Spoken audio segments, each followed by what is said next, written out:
Question number 1, it gives you these 4 coordinates. Now, I want you to look. I put this on graph paper, but I don't usually do it because, number 1, sometimes, especially with numbers like this was a pain to get these on there. Sometimes I accidentally put 11-2 at 10-2, and it can, for me, it can give me sometimes bad information if I do that. I'm just maybe not careful enough.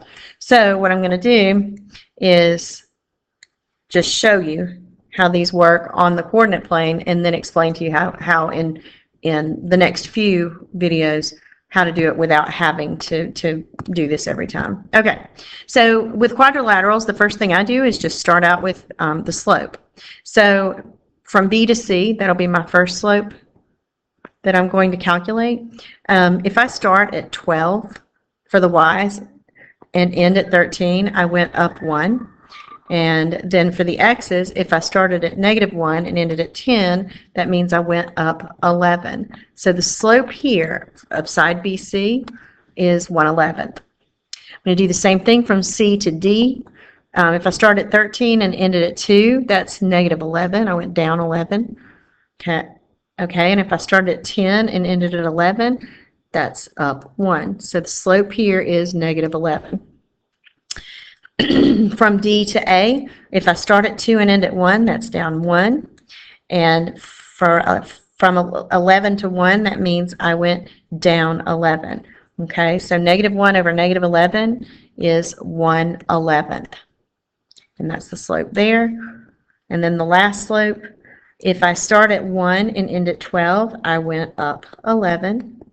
And if I start at 0 and end at -1, I went down 1. Okay, so the slope here is -11. All right, so the first thing to look at is the fact that all of the opposite slopes are the same, which means you've got some parallel sides. Okay, BC and AD are parallel to one another. Furthermore, CD and BA are parallel to one another. Okay, now if you look, these slopes, the -1/11th and its adjacent slope, which is -11, if you multiply those together, so 1/11th times -11, you would get a -1. That's like the mathematical test to see if two sides or if two lines of any kind are perpendicular. But realistically, you just need to look and see, are they opposite reciprocals? Because if they are, you know you've got a 90-degree angle. Now, you could analyze this all the way around because they are opposite reciprocals all the way around. Or you could remember the fact that in a parallelogram, the opposite angles are always the same. So you know that angle B and angle D, they have to be both right angles. You also would know that adjacent angles would have to add up to 180, so that you know that if that one's 90, the rest of 180 is also 90. So C is 90 and A is 90. So however you arrived at it, what you've got is parallel sides, and you've got these slopes that that make perpendicular lines. So first of all, do you know it's a parallelogram? Yes, it is definitely a parallelogram. Second of all, do you know that it's a rectangle? And the answer is yes, you do, because it has 4 right angles. That's the definition of a rectangle. Do you know it's a rhombus? I don't know that yet. That's a question mark. So I'm going to go back and do a test next for that. Okay.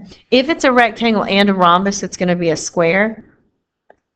Okay. And so I'm waiting to see about that one. For E, is it a trapezoid? No, it's not going to be a trapezoid, because it has more than one set of parallel sides. And for F, therefore, is it an isosceles trapezoid? No, because that is a subset of trapezoids. And lastly, G, is it just a plain old quadrilateral? And the answer is no, because I've already found some kind of significant features that makes it something other than just a plain old quadrilateral. So the next thing we need to know is if it's a rhombus, because if it is a rhombus, then automatically you do know that it is, there we go, that it's going to be a square, because anything that is a rectangle and a rhombus has to be a square, okay? So I'm going to do the diagonals. That's my favorite test, and calculate the slope. From 1 to 13, I went up 12. And from 0 to 10, I went up 10. So the slope of that diagonal is 6/5. All right. Now then, let me just go get a different color that's easy to see. I'm going to go this direction now and test that slope. From 2 to 12, I went up 10. And from 11 to -1, I went down 12.